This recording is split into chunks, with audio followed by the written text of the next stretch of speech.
di tengah sakit Indonesia di umur 80 tahun ini, Iya. kalau misalnya Ustadz Felix dikasih kekuasaan absolut jadi gua rose ini misalnya Iya. 5 tahun deh paling, sebentar, punya obatnya gak? 3 Ya. obat deh. Pertama guru. Karena kita mulai dari ulama itu akan ketika dicabut akan mengakibatkan problem-problem yang banyak. Berarti aku akan memfokuskan pada guru, pengajar, bukan sekolah ya, tapi guru. Karena menurutku sekolah itu adalah guru. Kalau gurunya bagus, maka yang lainnya bagus. Dan aku kaget banget ketika ngelihat Vietnam itu sangat melejit ketika memang mereka perhatian banget pada gurunya.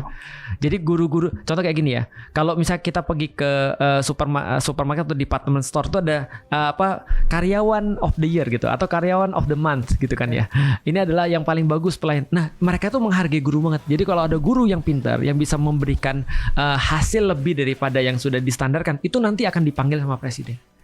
Akan terus kemudian disalami, dikasih hadiah, dikasih motivasi, mungkin diupload di sosial media biar dia tuh kemudian famous dan segala macam. Itu di Vietnam terjadi tuh. Di kita, mohon maaf nih, siapa yang dipanggil presiden?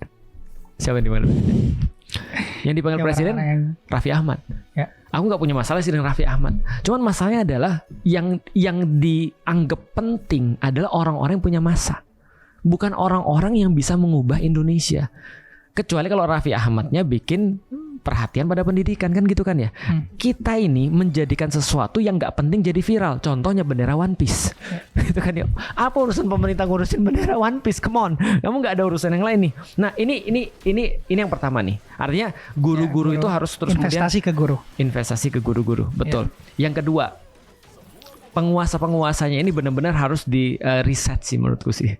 Harus di riset kepalanya, melihat bahwasanya jabatan itu adalah sebuah cara untuk melayani orang, bukan mengambil sesuatu dari rakyat. Maka yang kedua ini aku pikir harusnya bisa sih sistemnya diubah. Karena masalahnya kan sistemnya kan